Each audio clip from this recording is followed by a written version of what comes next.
Це проєкт «Відновлення міст». Сьогодні наша команда покаже вам, як відновлюється місто Тростянець на Слобожанщині. Ми побуваємо в багатоквартирному будинку, де російські окупанти влаштували пожежу, яка випалила всі квартири. Оцей газ, який включається, він може людині навіть нагадувати про яким-то певним чином Росію. Тому вони одразу сказали, що ні, слухайте, давайте ми ніякого газу, давайте робити теплові насоси, сонячні панелі, ми згодні.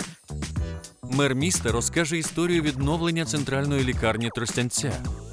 Дуже сподобалась мені фраза, коментар, вірніше, мера Вільнюса. Ви запитали, а от чи варто відбудовувати все ж таки зараз, Україну? Як ви вважаєте? А він говорить, а хто вам сказав, що у вас війна закінчиться завтра? Хто вам сказав, що у вас там через місяць буде мирова угода з Росією? Покажемо вам, як відновили сільську бібліотеку, працівники якої врятували її книжковий фонд. Коли 7 числа це таке сталося, 8-го на ранок вона приїхала, вона все зібрала всі книжки, вона їх забрала додому. А також розкажемо про фельдшерський пункт, який довелося будувати двічі. У нас немає графіку. Це що графік на дверях написаний, це не графік. Я не відмовляю нікому. У нас в 2 часа стало погано, в 2 йдемо. Всім йдемо. Мене звати Марко Савицький. Я архітектор та громадський діяч. Разом з Ukrainer ми будемо досліджувати відбудову українських міст під час війни, їхню ідентичність та розвиток. Я стану вашим провідником в проєкті «Відновлення міст». Ми спробуємо зрозуміти, як буде відбудовуватись наша країна, розкажемо про натхненні проєкти, успішні кейси та небайдужі організації, які вже сьогодні повертають життя у постраждалі внаслідок війни міста. Вітаю! Сьогодні я розповім вам про містечко Тростянець, що знаходиться у південно-західній частині Слобожанщини. Під російською окупацією Тростянець перебував трошки більше місяця. За цей час російські окупанти вчинили в місті з населенням у 20 тисяч мешканців чимало лиха, довівши місто до гуманітарної катастрофи. Росіяни вбивали цивільних, грабували та палили підприємства та крамниці. Заради втіхи нищили будинки та інфраструктуру. Загалом від російських обстрілів у Тростянецькій громаді частково або повністю зазнали руйнувань понад 1500 будівель. Найтрагічнішою з усіх пошкоджених будівель Тростянця є доля багатоповерхівки на вулиці Благовіщенській, 53, яка знаходиться біля Привокзальної площі. За кілька днів після повномасштабного вторгнення окупанти захопили порожні квартири, а жителів, які не встигли втекти, отримували як живий щит. Через таких квартирантів у будинку зайнялась величезна пожежа, яка вщент винищила всі квартири. Про те, як сьогодні відновлюють цю 5-поверхівку, ми розпитаємо в мера міста Юрія Бови. Доброго дня, мене звати Марко, я архітектор і ведучий проєкту Ukrainer «Відновлення міст». Дуже приємно, міський голова Тростянця Бова Юрій Анатолійович. Наша команда з вами вже знайома, бо 2 роки тому ми знімали сюжет «Деокупація». Цей танк колись визволяв Тростянець від фашистських окупантів, і йому прилетіло. До речі, коли було більше руйнувань? Під час Другої світової чи зараз? Такого стану міста, як це зараз, в 43-му році не було. Тут зараз на цій площі взагалі немає. Тут, дивіться, все повністю зруйновано. Повністю. Ви ще знімали 5 років тому сюжет про Тростянець. Дуже гарний сюжет. Ми сьогодні конкуруємо один з одним. Ми конкуруємо за бізнес, ми конкуруємо за інвестиції, ми конкуруємо за нові робочі місця, ми конкуруємо за сприятливе середовище, за переселення в те чи інше місто людей. До речі, я вам скажу, що Тростянець другий рік поспіль більше людей приїжджає на постійне місце проживання, ніж виїжджає. Ми давно вже знайомі з вашим проєктом, тому раді вас вітати в нашому місці. Ми знімаємо цей епізод, він фактично про Тростянець, як він відновлюється, але хотілося б в контексті от якраз деокупації, де ви дуже багато розповідали своїх мрій, про те, яким ви бачите місто, які перші кроки ви робите після деокупації. А сьогодні, можливо, ми поговоримо про те, що вдалося зробити. І було б супер, якби показали основні такі об'єкти, наприклад, які вже максимально зреалізовані, або якими ви гордитеся в реалізації. І, можливо, ще пару слів розкажете про те, про що ви мрієте ще відновити, або не відновити, а збудувати нове. Ну, для початку дуже дякую, що ви цікавитеся нашим містом, бо ми намагаємося щось дійсно робити і не сидіти, склавши руки, не плакати однозначно, а кожного дня щось відбудовувати. Я вам покажу кілька цих проєктів, які лягли в основу відбудови урядової, але там ми теж присутні в деякий спосіб, як, наприклад, ось цей будинок, біля якого ми знаходимося, він повністю згорів від рук росіян. Зараз ви бачите, він в активній відбудові. Документацію ми зробили, міська рада, але її навіть довелося нам коригувати. От ми бачимо на цьому об'єкті, ми красиву картинку зробили, але ми на початку не врахували одну штуку. Ми робили якби утеплення, там все, а держава сказала, слухайте, крім цього ще повинен бути сховище, обов'язково безпека людей. Під кожним будинком повинно бути укриття для людей. І як тут вийшла І ситуація? тут зараз замість цих підвалів, де стояли там огірочки чи картопля, роблять сховище в цьому будинку, щоб воно було обов'язково. Але ми зараз пішли ще далі. Ми зробили документ, майстер-план нашої відбудови, можемо про це окремо поговорити, якщо цікаво. То в майстер-плані у нас відмова від газу. Повністю в майбутньому за 26 років ми повинні місто обрати без газу взагалі. Тобто і там прораховані, що для цього треба зробити, але це кожноденна робота на кожному об'єкті. Не може бути раз і місто перейшло. Це кожен об'єкт повинен стати без газу. І от я запитав, а давайте ми цей об'єкт перший зробимо без газу. Тобто житловий будинок можемо зробити без газу. І служба відновлення, ми говорили з Мустафою Наємом, вони підтримали цю ініціативу, то не відновлювати так само, як було. Приєднувати кожну квартиру до газу, кожен котел, бо у нас індивідуальне опалення в місті.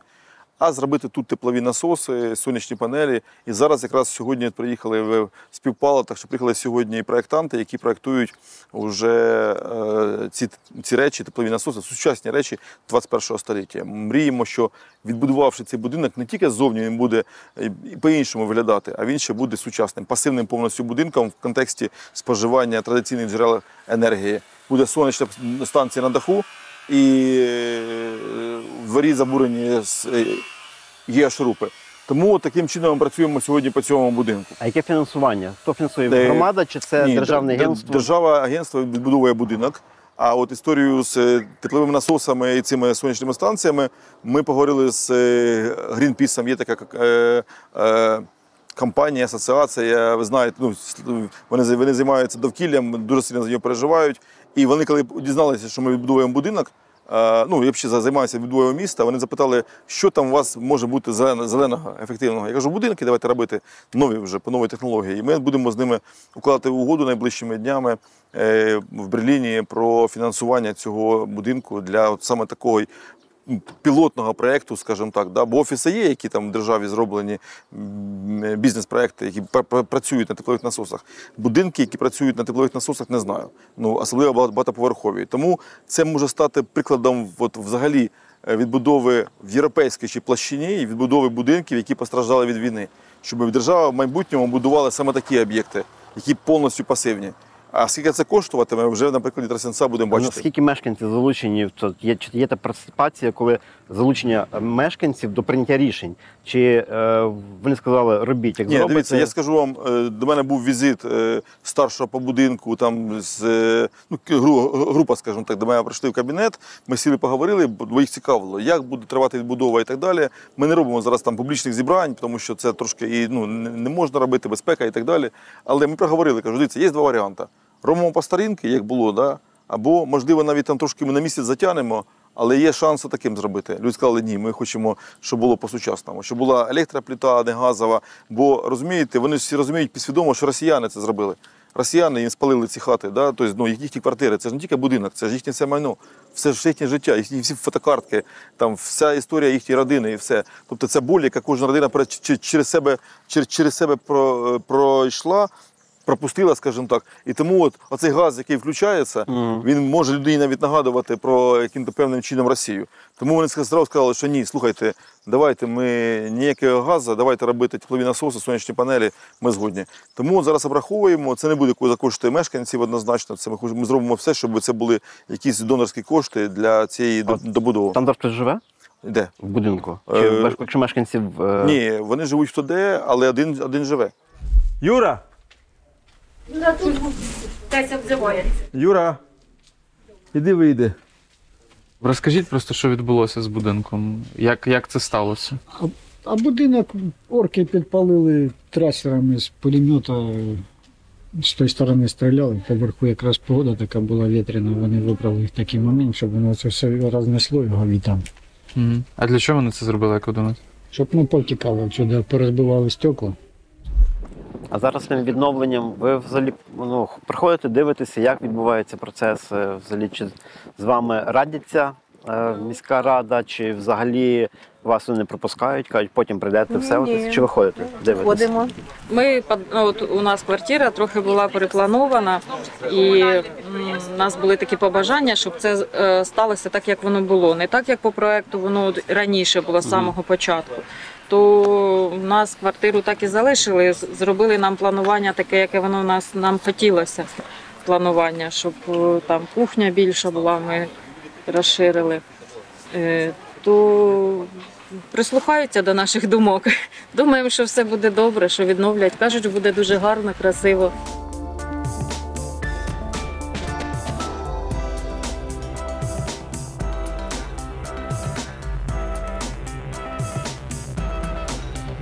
І був би вдячний, якби була можливість з вами ще потрапити на відновлену лікарню. Добре. Щоб ви трошки розказали. Да, давайте з'їздимо, покажемо і чим можемо поділитися, поділимося. Головне, повторюся для всіх, це вірити, що буде зроблено, не пускати руки і стукати у всі двері. Дякую. Да. З 18 березня 2022 року російські військові кілька днів обстрілювали Тростянецьку міську лікарню з танків і кулеметів. На момент повномасштабного вторгнення цей медзаклад був одним із найсучасніших в Україні. Окупанти гатили по Тростянецькій лікарні задля втіхи. Через це в будівлі були вибиті майже всі вікна, пошкоджено стіни і дах. Відновлювальні роботи тривають вже другий рік. А ще з одним з об'єктів, який ми знімали 2 роки назад про деокупацію, а це була якраз лікарня, де ми зараз знаходимося. Тут були і вистріли, прямі попадання, ви бачите, мінімум 2. Плюс тут прилетіло мінометами, побита ось повністю асфальт. І осколки побили всю будівлю. Поліклініка дуже сильно постраждала. Повністю зараз в неї взагалі неможливо робити якісь прийоми громадян і так далі. Ну і у нас стаціонарний корпус нашої лікарні, який теж дуже постраждав. Прямою наводкою 200 метрів били росіяни. Лікарня тут, звісно, була... Таким чином виглядає зараз рентген-кабінет. Він повністю переоснащений, сучасне стоїть обладнання. Раніше стояло обладнання, здається, 78-го року, якщо не помиляюся. От такі були знімки. Те ж саме, що ось поки. А це вона була, так? Да? Як було, як стало? Ну що тут можна було побачити? Але на ньому лікували. Так було виглядало приміщення раніше, старе відділення, неврологія. Так воно виглядало колись це відділення. Менше ніж за рік, за півроку зробили ремонт приміщення, зробили його повністю по стандартам, які є сьогодні в Європейському Союзі. І тут теж було б цікаво проговорити за 2 роки історія цієї лікарні, як змінилася, що вдалося відновити, як я розумію, з допомогою Державного агентства відновлення. Коротко, може, розкажіть, що саме вдалося відновити, а що ще поки що не вдалося. Давайте, по-перше, ми дуже активно працювали, щоб лікарня залишилася в робочому стані. І завдання було не зачинити її, бо завжди любу відбудову краще робити будівельникам, коли об'єкт зачинений, вони хазяйнують на всіх поверхах і роблять якісь роботи. Ви бачите, лікарня живе життям. Вона на жодний день не зупинялася. І єдина була зупинка – це місяць після окупації, це квітень місяць, який вона не працювала. З травня 2022 року вона повернулася до роботи. Да, з розбитими вікнами, да, з розбитими палатами, але там, де можна було приймати людей, ми почали їх приймати. І так починаємо по сьогоднішній день. І дуже багато роботи було зроблено по відновленню кожного відділення, фактично. Паралельно з зовнішні роботи і так далі, але, на жаль, нас настигла ще одна біда. В березні цього року прилетіла ракета поряд, «Іскандер» впав за 100 метрів від лікарні, і знову нам приходиться повертатися до певних робіт і знову робити роботи, які, на жаль, вже майже були зроблені. Зараз я вам покажу. Да, от ми зараз піднялись на один з поверхів. Ви бачите якраз ось наслідки, це вже цьогорічного прильоту, от свіжого, да, буквально кілька місяців тому. 2 місяці тому в березні «Іскандер» Оця вся частина, яка була з того боку вибуха, 180 вікон, ну, повиривали підвіконня, знову-таки обшивку, пошкодило, палати деякі пошкодило. Це все було відновлено. Це все Воно було вилетіло вже відновлене? Так, це вже стояли нові підвіконня, все заново було зроблено. Тобто ремонт фактично всередині відходив до завершення, ну, по тим роботам, що ми планували зробити. Да. Відділення терапії також відновлювали вже двічі. Двічі допомагали з відбудовою як українські волонтери, так і благодійники з-за кордону. Пост, де працюють дівчата, ми ось вже після 18 березня цього року, коли прилетіла, вже ці вікна нові відновлення. Це вже ще раз відновлення, тобто двічі вже вставлені, бо вони тут постійно працюють. Потрібно тут, щоб був не брезент вставлений, допустим, да, а нормальне робоче місце ми їм організували. Це ті перші 50 вікон, які ми зараз вже встановили. Але, повторюсь, це вже 2024 рік, а не 2022. Це якраз така особливість прикордонних міст, які відновлюють свої громади, розуміючи, що спроможність громад залежить від комфорту і безпеки мешканців. І це в умовах жити тут зараз під постійною загрозою. І як ви кажете, от, в багатьох містечках, громадах центральної України ставлять питання, чи нам треба зараз відновлюватися, чи чекати до кінця війни, не розуміючи, що прикордонні міста мають взагалі зовсім інший порядок денний. Треба відновлювати, бо громада живе, і очікувати чергових там руйнувань. Дивіться, ну перше, ми повинні розуміти, що наша задача після окупації була повернути мешканців. Повернути мешканців можна кількома способами. Створивши безпечні умови максимально для їхнього життя, відновивши робочі міста, куди вони повертаються на роботу. І третє – це створивши нормальні умови для їхнього обслуговування в громадському транспорті, в школах, в лікарні, ну, в ЦНАПах і тому подібне. Якщо цього всього не буде, нема сенсу повертатися. Да? Якщо немає людини роботи, куди їй повертатися? Сидіти просто в місті і все. Тому те, що ми зараз робимо, це елемент якраз життєстійкості і повернення міста до нормального життя. Станом на 1 вересня в Тростянець, минулого року, на 23-й рік, 1 вересня у нас була офіційна статистика, в Тростянець повернулося 95% мешканців. Тобто у нас лише не було, 1400 громадян були зареєстровані переселенцями в іншій місцевості. 1400 громадян. І до нас приїхало станом на зараз 2000 переселенців з інших територій. Донеччина, Луганщина, Сумщина, Харківщина. І ми їм намагаємося надавати притулок, в тому числі і люди приїжджають навіть народжувати, приїжджають до сьогоднішнього дня, приїжджають з іншої місцевості. Ви дуже багато розповіли про співпрацю з різними громадськими організаціями, благодійниками, донорами.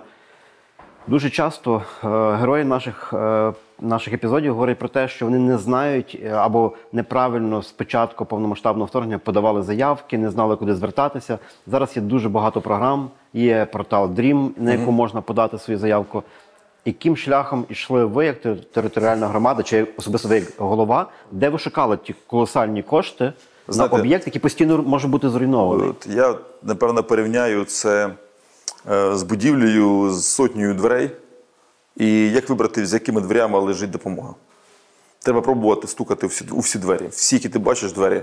Наприклад, є величезна чисельність різних виставок, форумів і так далі, які відбуваються в нашій країні, по ребілду, за кордоном. Ми намагаємося бувати на цих об'єктах, бо кожна форум, кожна виставка – це можливість познайомитися з якимсь донором безпосередньо, глянути йому в очі, поговорити, пояснити. Бо лист – це найпростіше, що можна зробити. Написав лист, але він не живий. Коли ти спілкуєшся з донором, як кажуть, обличчя в обличчя, і показуєш йому руйнацію і так далі, то, знаєте, це більше зачіпає його, заживе, і це більша можливість, що він відгукнеться. Друге, якщо ви думаєте, що ми написали листи, на які хтось не відгукувався, писали. Ми загалом за 2 роки написали десь, напевно, вже до 1000 різних листів. Різним людям, різним суб'єктам. Є, на які взагалі немає відповіді. А є відповідь, що вона нас зацікавила, дайте нам більше інформації і тому подібне. Дуже сподобалась мені фраза, коментар, вірніше, мера Вільнюса. Він до 2023 року був мером Вільнюса, не пам'ятав його прізвище, на конференції в Молдові, яка була, це саміт мерів був.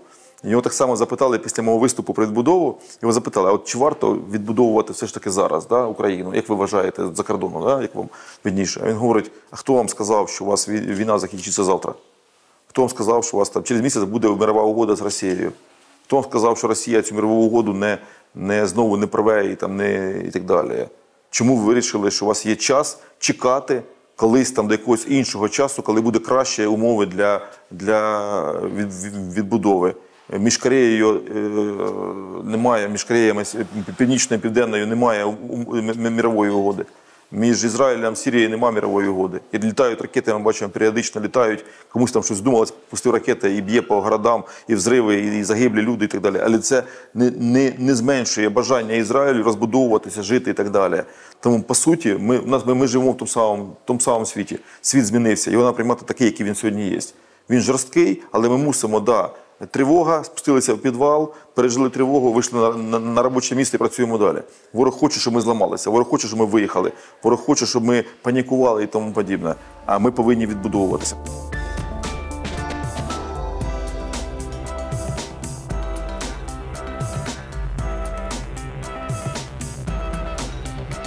Це те, що було совок, те, що ми ще не робили. Це ті, хто до нас прийшли, а це те, за що ми боремося. По суті, це радянське минуле, яке було, з якого ми хочемо уйти. Ми хочемо піти від нього і перейти в якесь європейське минуле. Те, що нам хочуть залишити, принести. Те, що росіянам, напевно, подобалося, бо вони знищували саме такі речі. Вони знищували саме там, де розбито. Вони бачили, це визивало в них якусь, образу, меншу вартість, показували їхню і так далі. Що українці прагнуть робити отак класно, роблять, і треба його знищити. І ми вже, коли робимо ремонтні роботи, ви бачите, вже повісили, бачу, таблички, все, але ми робимо таким чином, щоб це був операційний зал, щоб він вже був, йде на дотик, це трон, на дотик, і щоб було безконтактна була операційна. Тобто ніхто нічого не чіпає. Зараз вона готується до запуску? Вона готується 2 вікна. От вона була вже відчинена, все вже зроблено. Ми навіть її показували заступнику міністра охорони здоров'я, все вже обладнання є, столи операційні нові є, все нове. Але вікна повилітали, зараз знову треба ставити вікна, звісно, надкоси робити, звісно, підфарбовувати, але в принципі 2 операційних вже зроблені. Це була робота 2022 року. Ми зрозуміли, що просто замазувати стіни не вийде. І це буде невірно. Це є шанс. Як через війну можна зробити себе сильнішими.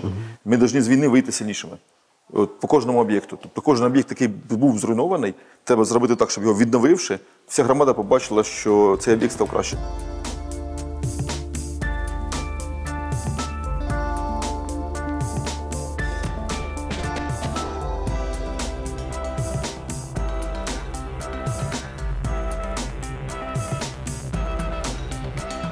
Коли ви проговорювали принципи відновлення, ви озвучували інклюзивність, безпеку, безпекові моменти. Зараз, згідно нормативів нових про лікарні, про медичні заклади, дуже жорсткі вимоги до укриття. І багато хто з ті громади, на балансі яких є старі, що такі радянські клініки, лікарні, де є підвальні приміщення, але часом вони не відповідають вимогам укриття. Як тут виходили ситуації чи зараз влаштування укриттів? Ви казали, що там операційні вже робляться? У нас зараз будуть робитися. У нас, в принципі, під всією будівлями є укриття повністю, вони з'єднані галереями, можна ходити з одного корпуса в інший під землею, скажімо так. І це якраз сильна сторона цієї лікарні, тому що вона, скажімо так, в безпековому плані набагато виграє. Єдине, що треба ці всі коридори зробити якісними, тобто не просто там цементна підлога, а щоб була якась там плітка лежала в кінці кінців, стіни нормально пофарбовані і так далі. Тому зараз є і державне фінансування на укриття для лікарень, але ми хочемо брати, скоріше за все, не державне будемо брати, а будемо брати фінансування донорське, благодійне, щоб зекономити кошти державні трохи і зробити укриття за їх кошти. Це якраз на поліклінічне відділення? Ми якраз підійшли до поліклініки, яку нам побудували, змонтували німецький проєкт GIZ, повністю під ключ. Вимога була, опять же, одна, щоб цей об'єкт був максимально комфортний по доступності, для інвалідів, під'їзд, площадка і так далі. Тобто сюди не всі машини можуть приїжджати, сюди приїжджають тільки машини, які мають когось із людей з обмеженими можливостями. Плюс всі входи і так далі. І безпекова складова теж дуже важлива. Це габіони, які нам дозволили, повторюю ще раз, ракети ось прилетіли рядышком, буквально буквально 100 метрів. В сусідній будівлі інфекційного корпусу на першому поверсі, навіть ниже землі, двері повиривали повністю від ударної хвилі, а в цьому корпусі все ціле залишилося. Давайте всередину зайдете, подивитися, як ми зробили. Зробили її менше року, з нуля повністю, не було взагалі нічого. І це нас дуже... Модульна система була? Да. Ми отримали, дивіться, не просто кабінети, тобто ремонт кабінетів. Доброго дня. Ми отримали сучасне обладнання, яке дозволяє діагностику проводити зору пацієнтам, різним пацієнтам. Наталія у нас дуже якісний офтальмолог, і я думаю, що вона якісно справляється з цим обладнанням. Як мені пояснили люди, які монтували це обладнання, які залучили німці, деяке обладнання було вперше завезено в Україну. Тобто це про те, наскільки сильнішим може стати місто, відбудовуючи певні об'єкти, якщо правильно залучає фінансовий ресурс, правильно розкладає стратегію свого відновлення, і в кінці кінців це все отримують люди. Таким образом, це була поліклініка, яка, в принципі, на певний час, 2-3 роки, вона повинна забезпечувати функції, поки там відновить держава вже стаціонарну поліклініку. Але потім, навіть коли її відновлять, цю поліклініку, і ми перенесемо обратно в стаціонарну, в корпуса, це будівля, вони нам її подарували, вона залишиться. І ми зараз сидимо вже з лікарями і говоримо, слухайте, а що ми можемо тут зробити? А може нам тут зробити хоспіс, наприклад, для стареньких людей? Може нам зробити тут відділення реабілітації, якісь масажі, якісь інші речі і так далі. Тобто те, що ми сьогодні отримуємо від наших донорів, воно явно підсилює Україну, підсилює наші міста. Приміщення нової поліклініки заплановано відновити як енергетично пасивне. Тобто, крім хорошого утеплення, тут планують установити теплові насоси та сонячну енергостанцію, котрі повністю задовольнятимуть потреби поліклініки. От я взяв з собою, покажу вам, я їжджу, наприклад, на конференції. Дивіться, я коли їжджу, то, наприклад, ми беремо з собою в руках, завжди тримаємо такий буклет. Ми робимо за наші кошти, і тут це наша ребілд, тобто, що ми хочемо відновити.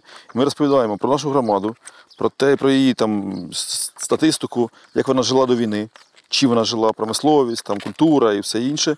Що нам потім принесла війна, от вона була окупація, і ми показуємо, описуємо, що це було, скільки військових і так далі. Що вони нам наробили по лікарні, по всьому. І далі вже бачимо всі об'єкти, саме вокзальний комплекс, житловий фонд і так далі. Загальна статистика, що ми маємо пошкодженими, розбитими об'єкти. І далі, що ми хочемо. Що в нас є мастер-план, що в нас є план реконструкції міста, що це затверджено рішенням сесії, все, що це не просто видумка мера і так далі. І пішли. Лікарня, внутрішні ремонти, скільки треба коштів. Інфекційне відділення, ремонт плюс сонячні панелі. Реабілітаційне відділення в лікарні. Водолікувальний комплекс, який я вам сказав, який ми вже плануємо зараз новий робити, якого зараз ще немає.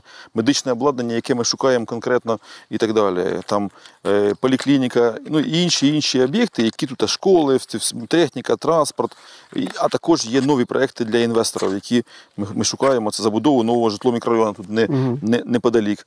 І так далі. Ми ще вулиця одна можемо зробити для переселенців. Тобто культурні об'єкти, які реконструкція. Тобто ми показуємо, по суті, весь потенціал майбутніх проєктів в нашій громаді.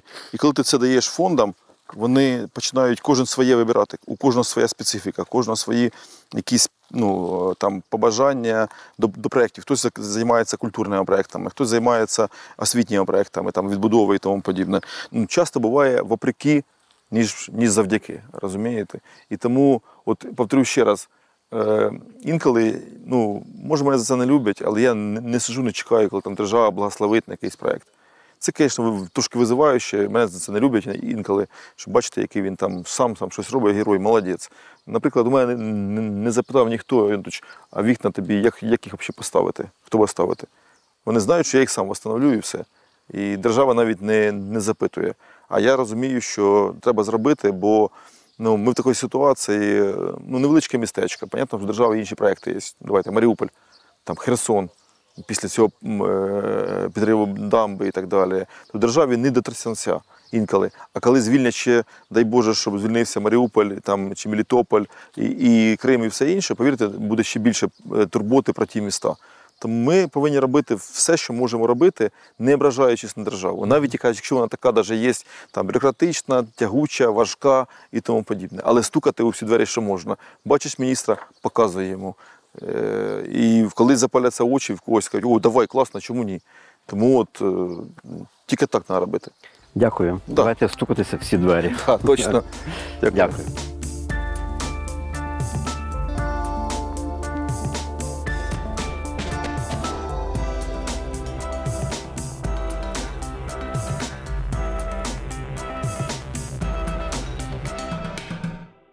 Перший відновлений заклад в Тростянецькій міській територіальній громаді – ось ця бібліотека в селі Солдатське. Вона – одна з 3 відновлених бібліотек на Тростянеччині. В березні 2022 року внаслідок попадання артилерійських снарядів бібліотеку було зруйновано. Повилітали вікна, двері, частково був зруйнований фасад. Книжковий фонд, комп'ютери та меблі вдалося зберегти завідувачці бібліотеки Валентині Ганцевій. Сьогодні разом з нею та старостою села ми поговоримо про те, як вдалося відновити цю бібліотеку. Приємно тут знаходитися. Наш проєкт про відновлення міст і про відновлення громад. Ми знімаємо такі епізоди, де ми розповідаємо цікаві приклади відновлення. Відновлення не вже після нашої перемоги, а відновлення зараз в складних умовах. І ми цей сезон так само присвячуємо Слобожанщині, присвячуємо тим прикордонним містам Сумщини, де ми зараз перебуваємо, бо тут особливо є особливі інструментарії відновлення, тому що ці міста, ці громади, вони перебувають постійно під тиском, постійно сюди прилітає, постійно є певна загроза чергового наступу. І ми не даремно тут, і не просто так, тому що в нас є інформація, що бібліотека, яка була відновлена, це одна з перших, якщо не перший об'єкт, перший об'єкт Тростянецької територіальної громади, який вдалося відновити. Тобто такий пілот, який був, і дуже символічно, що це була саме бібліотека. Може, розкажіть нам коротко історію цієї бібліотеки, коли ви її зробили, як вона зазнала ушкоджень, що тут було зруйновано? Ну, бібліотеку створили, як би сказати, з ініціативи нашого міського голови і людей, звичайно. Раніше ми входили до Великописарівської громади, Великописарівського району. В 2020 році наше населення так виявило таке бажання приєднатися до Тростянецької громади, тому що ми бачили, що вона розвивається. Тобто люди бачили, що громада є потенціал потужний, і тому ми добровільно приєдналися до цієї громади. І коли Юрій Анатолійович приїхав перший раз до нас поспілкуватися з населенням, то він запропонував нам і сказав, що ви можете подумати, і що б ви хотіли змінити в селі. Що б ви хотіли, може, десь щось або побудувати, або дорогу, або там інші приклади він різні наводив. І він сказав, що я ось наведу вам приклад. У нас у Тростянецькій громаді була створена публічна бібліотека, це цікаво. Якщо вас це цікавить, то ми можемо. І люди так, вони погодилися і сказали, так, нам потрібна бібліотека, тому що можливості діткам де-то зустрічатися, комп'ютери, все інше, новітня техніка, все таке. Але ж ми її відкрили 19 грудня 2021 року, але ви знаєте, що в країні почалось повномасштабне вторгнення, і вона була, можна сказати, повністю зруйнована, тому що наш населений пункт знаходився під обстрілами і не одного дня. Тому було зруйновано дуже багато чого. Вона попрацювала тільки 2 місяці? Так, тільки 2 місяці попрацювала, дітки порадувались, тому що безкоштовний Wi-Fi, доступ до інтернету для діток – це, як би сказати, головне. Да. Є комп'ютери, є нові книжки, все було нове. І вона була зруйнована. І тоді, як вже Тростянець деокупували, тобто визволили, то Юрій Анатолійович приїхав і сказав, будемо відновлювати. Центр прилетіла, авіаудар був, то вибуховою хвилею воно просто добилося. Вікна, двері, дах, тобто все, що було, воно все посипалося. В приміщенні не було нічого. Це, бачите, воно все відновлене, криша, все вікна. Частково там, залишились тільки двері. Все. Все інше воно... А фонд бібліотечний? Бібліотечний фонд, він же був у зруйнованому приміщенні, але бібліотекар, виконуючи свої обов'язки, вона повинна була рятувати. І вона в той же день, коли 7 числа це таке сталося, 8-го на ранок вона приїхала, вона все зібрала всі книжки, вона їх забрала додому, залишились тільки меблі. Але з часом ми тоді позабивали вікна, люди зійшлися небайдужі, і переселенці, які переселились. Нам допомагали, це міська рада дала шифер, а ми крили своїми силами. Доброго дня. То ви саме та пані Валентина, яка книжковий фонд рятувала? Вітаю, мене Марко звати. Ведіть нас в своє царство. Прошу. Так, проходьте, ви тоді. Будь ласка. Це наша бібліотека.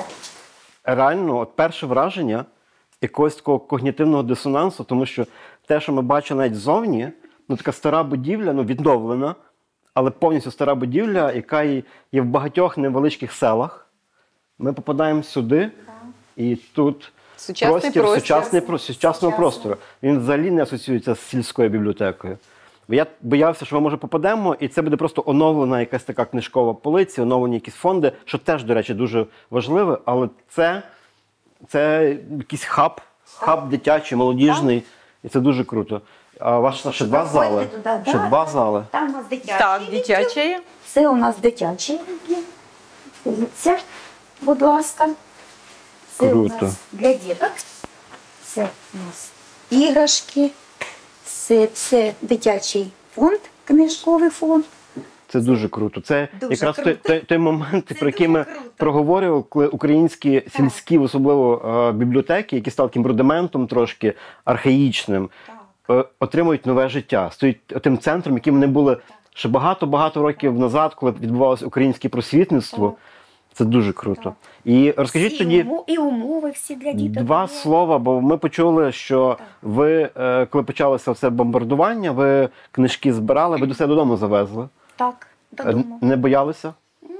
Не було боялися. страху, що побачать, що ви ховаєте, переховуєте українську літературу? Ви знаєте, ми не знали, що це таке. Для нас це було, перше, це в нас бойові дії були. По-перше, я не злякалась так, щоб дуже, але ж було дуже, як кажуть, жалко було книжок. Книжок, все це було ж нове.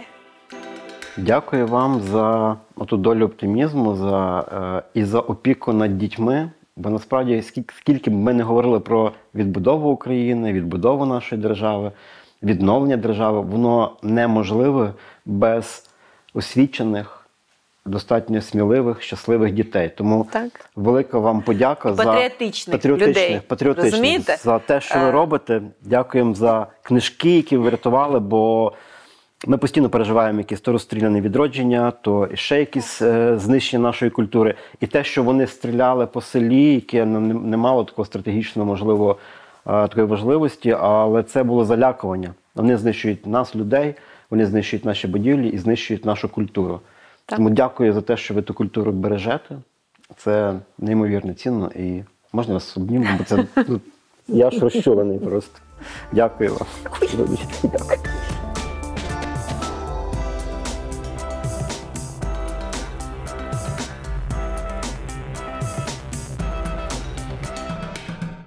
У серпні 2021 року в селі Станова, що входить до Тростянецької ОТГ, було свято – відкриття сучасної будівлі фельдшерського пункту. Будівля на 60 квадратних метрів, котра була повністю забезпечена сучасним обладнанням. Та вже в лютому 2022 року фельдшерський пункт був розграбований окупантами, а на початку березня поруч впала російська ракета, яка вщент зруйнувала будівлю. Сьогодні медпункт повністю відновлений коштами благодійників. На це пішло близько 35 тисяч євро. Детальніше про це ми поговоримо з завідувачкою фельдшерського пункту пані Оксаною та головною лікаркою пані Світланою. Ми обрали не просто так ваш фельдшерський пункт, тому що він не просто йде про відновлення будівлі, а він про відновлення спроможності громади, спроможності вас давати якісні послуги. І коли ми вивчали то питання взагалі з вашим фельдшерським пунктом, цим Тростянецьким центром первинної допомоги, його повністю було знищено. Може, розкажіть історію, коли його відкрили, скільки часу він проіснував до повномасштабного вторгнення, і як він був чи пошкоджений, чи знищений? В нашій громаді село Станова, воно одне з найбільших сіл. Тут проживає майже 700 чоловік. І тут був престаренький фельдшерський пункт, який практично не підлягав уже відновленню. І міська влада вирішила у громаді створити новий і такий, знаєте, щоб можна було тут працювати, щоб були комфортні умови і для медичного персоналу, і умови для жителів, щоб можна було надавати тут якісні медичні послуги.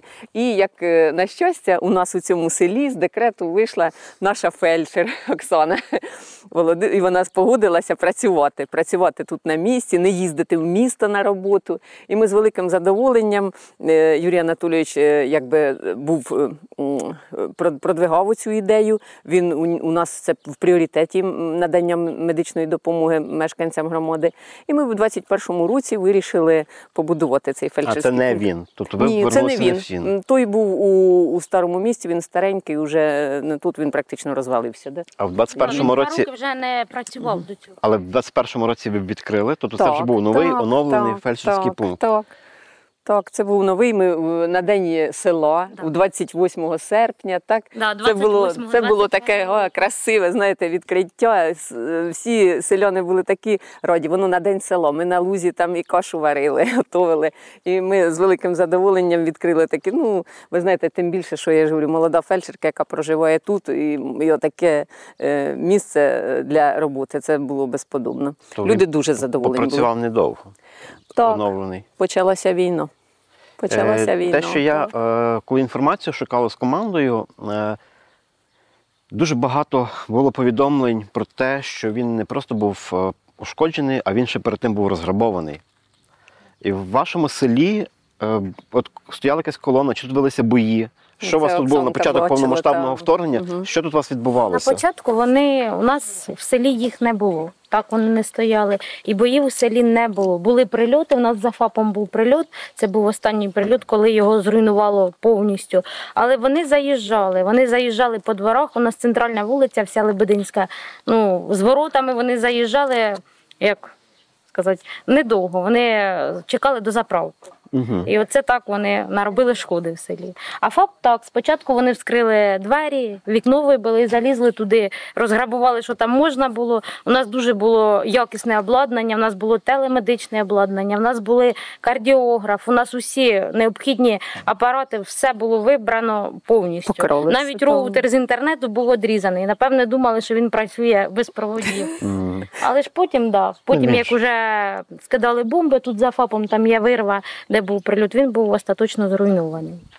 До осені, бо ми швидко потім якось так ми знайшли кошти, це дякуючи міському голові, що він знайшов спонсора у Нідерландах, і вони гроші надали благодійному фонду «Доброта». І благодійний фонд «Доброта» зміг знайти підрядчиків і швидко зробити оці ремонтні відновлювальні роботи. Але це побудувало в зовсім іншому. В цьому місці, це нове місце було виділено. Все так само. Зробили в тому ж самому стилі. Так само, як і було, ми його так і відновили. Йдемте, можливо, ви нам покажете. З великим задоволенням, будь ласка. Якраз, коли ми завжди в наших епізодах проговорюємо про відновлення, дуже часто я питаю в наших героїв, вам вдалося відновити. Це фактично той самий проєкт, який був до того. Тобто це пришвидшило процес його реалізації. Але ми завжди, коли говоримо про такий сталий розвиток, ми думаємо про майбутнє і завжди цінуємо те, що вдається додатково зробити в проєктах. Площа така сама залишилась фактично. Так. Але щось ви додали при відновленні? Функції, в послугах, можливо, якісь речі, які були важливі вам з точки зору інклюзивності, безбар'єрності, для людей з інвалідністю. Те, що зараз дуже актуальне, бо в нас величезна кількість людей, наших воїнів і захисників-захисниць, які потребують тих самих умов додаткових, коли вони були протезовані, люди на кріслах колісних, мами з візками. Чи це враховано при відновленні? Це враховано обов'язково, у нас пандус і був, але ми трішечки так перепланіровочку зробили, зручні, ви ж бачите, зручні місця для очікування, От ми службове приміщення зробили для медичних працівників, теж потрібно ж десь заховати ті. І якби туалет є, дитячий куточок, дитячий для діток, якби нічого немає. Трошечки тої, ну якби приміщення. Великі таке, так. Велике, що є можливо, да, що є більш-менш пристосованим для людини кріслах колісних. Так. А тут є кабінет фельдшера. Дуже просимо вас зайти, глянути. Значить, тут у нас і для самих маленьких прийом, і для дорослих. Кардіограмка тут теж є, так, Оксанка? Ну, от так. Оце місце фельдшера. Я думаю, багато хто мог би позавидувати, як комфортно, зручно. Ось, ну, все необхідне є. Ну, цей проєкт, насправді, він такий цікавий тим, що термін виконання через опрацювання проєктної документації скорочений. І він може бути яскравим прикладом для тих громад, для тих сіл, селищ, де треба теж дуже швидко це зробити. Тому що та первинна медицина – це основа здоров'я містян, селян, і це є насправді дуже важливо. А в мене теж таке питання, от коли збудували за кошти доброчинців, от вони сюди приїжджали? Вони дивилися? Приїжджали, так. Вони приїжджали, і ми їм величезну подяку висловляли. Я ось навіть зараз ви можете ось тут в коридорі подивитись. Ми їм, ось у нас відремонтовано за кошти благодійного фонду Open Door Ukraine за сприяння Роберта Сері. Він сам особисто приїжджав зі своїми помічниками. Він був дуже задоволений, що ми в такий швидкий термін ми змогли. Бо плитку тут іще ложили. Бачите, я не врахувала, тому що плитка теж була трішки зруйнована. Ну, єдине, що він, по-моєму, сказав, що якби у нас тут електричне опалення, він додатково каже, можна ще генератор купити, щоб ми могли на випадок відключення світла могли підключати генератор і працювати. І таке питання, що наостанок до вас, напевно, я ще ніколи нікому його не задавав. Чи впливає, ну тут треба, напевно, було окремо від вас питатися, але давайте будемо відверто говорити, наскільки впливає на мотивацію працювати умови комфортні не лише для пацієнтів, а для фельдшерів? Наскільки для вас це зручно, наскільки у вас комфортно? І чи є щось, що би ви ще хотіли? Це дуже впливає. Чого вам бракує? Бракує. У нас вже розроблений проєкт, у нас буде аптечний кіоск тут. Клас. Да, у нас оце бракує, хоч ми поруч дуже коло Тростянця, але аптеку хочуть. У нас є все на невідкладну допомогу, у нас всі препарати є. Ну, людям хочеться більше. Замітьте, що вона просить не для себе. Вона просить для... Людям хочеться більшого, і просто коли людина приходить і ти призначаєш те, що у моїй компетенції призначать, то їй, звісно, зручніше було купити зразу його на місці. Ну, у нас вже це питання вирішено, у нас буде аптека. А так надихає дуже, і місце надихає, і дуже підтримка нашої центральної лікарні. Ніколи нас не відмовляли ні в чому. От, якщо я в чомусь сумніваюся, я подзвонила любому будь-якому сімейному лікарю. Отака ситуація, підкажіть, будь ласка. Ну, підтримка колосальна. Клас, дякую. Дякую вам, що познайомили нас з вашим фельдшерським пунктом. Дякую, що розповіли. І дякую вам за ваш той оптимізм в очах, з посмішками, бо дуже часто люди думають, що в таких прикордонних містах люди ще більше депресії сидять, в тривозі страшні, а ви надаєте приклад іншим, як залишатися в цей важкий час оптимістом, дбати про людей і про дітей. І хочу, щоб в вашому селі було ще більше народжених дітей, то й демографічна та криза була подолана саме такими містечками, селами, як ваші. Дякую вам. Дякую. Дякую. Дякую. Друзі, долучайтеся до нашої спільноти донейтерів на платформі Contribit та підтримуйте Ukraine.